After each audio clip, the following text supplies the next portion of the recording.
ثواب پہنچانے والی بات تو کوئی نہیں ہے. میت کی طرف سے آپ صدقہ خیرات کر سکتے ہیں, دعا دے سکتے ہیں اس کو. اصالہ ثواب کے 10 طریقے میری ویڈیو دیکھ لیں. باقی قرآن پڑھنا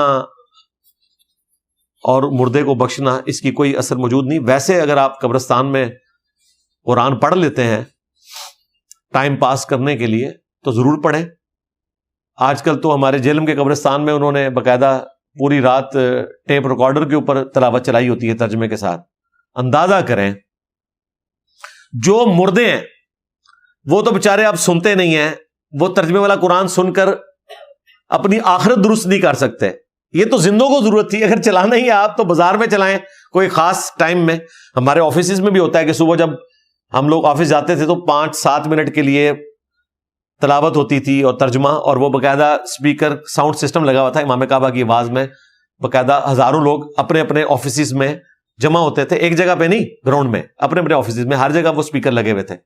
تو اس طرح کی کوئی ایکٹیویٹی آپ پرفارم کریں. اور مجھے وہ بڑی اچھی ایک بات یاد آ گئی. ایک بنو عباس کے دور میں عقل مند آدمی تھا, صوفی تو اسے اپنی طرف منسوب کرتے ہیں, عین ممکن ہے صوفی بھی ہو, لیکن اچھی بات تو آپ کسی کی بھی لے سکتے ہیں. بہلول دانا, ہاں بہلول نام تھا, دانا کہتے تھے عقل مند. جس طرح آپ ڈاکٹر اقبال کو کہتے ہیں حکیم الامت. یہ حکیم جو ہے وہ ہربل دوائیوں والے حکیم نہیں ہے, حکمت کی باتیں کرنے والا حکیم. تو بہلول دانا جو ہے وہ ایک دفعہ ایک بازار میں کھڑے ہو کر لوگوں کو نماز کی نیکی کی دعوت دے رہے تھے,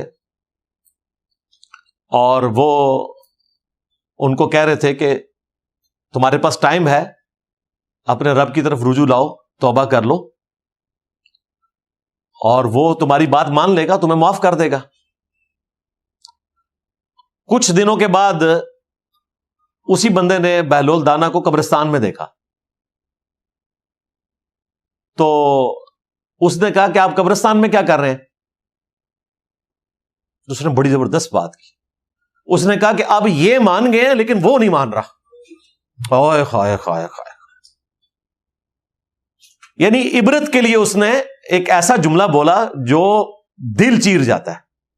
بازار میں کھڑے ہو کر اس نے کہا کہ منا لو اس کو, زندگی باقی ہے, مان جائے گا. لیکن قبرستان میں کھڑے ہو کر کہا کہ آپ یہ مان رہے ہیں لیکن وہ نہیں مان رہا, کیونکہ موت کے بعد تو توبہ قبول نہیں ہے. موت کے غرغرے کے وقت توبہ قبول نہیں. جامع ترمذی میں حدیث ہے کہ موت کے غرغرے سے پہلے پہلے توبہ ہے. وہ پتہ ہی نہیں ہے, اچانک موت آ سکتی ہے, ہارٹ فیل ہوتے پتہ نہیں چلتا, برین ہیمریج ہوتے پتہ نہیں چلتا. یہ تو نہیں ہونا کہ آپ نے بڑا ویلکم کہنا ہے اسرائیل کو, ملک الموت کو, اور وہ آپ کو پھر ٹائم دے گا کہ ٹھیک ہے تیرے کو 5 منٹ رہے غرغرے, تو پہلے تو توبہ کر لے. اس طرح تو نہیں ہوگا. وَلَا تَمُوتُنَّ إِلَّا وَأَنْتُمْ مُسْلِمُونَ. دیکھنا تمہیں موت نہ آئے مگر اس حال میں کہ تم سر تسلیم خم کیے ہوئے ہو, ہر وقت ٹوٹل اوبیڈینس. تو اللہ سے ڈر جائیں. تو قبرستان میں انہوں نے وہ ٹیپ ریکارڈر چلا دیا, لیکن اب وہ نہیں مانے گا اگر کوئی قبر والا اس کو سن بھی لے تلاوت کو اور اپنی اصلاح کی کوشش کرے. اس نے اس وقت ماننی ہے کہ آپ قبرستان پہنچنے سے پہلے پہلے اس کو منانے کی کوشش کریں. اللہم من احییتہ منا فاحیہ علی الاسلام ومن توفیتہ منا فتوفہ علی الایمان.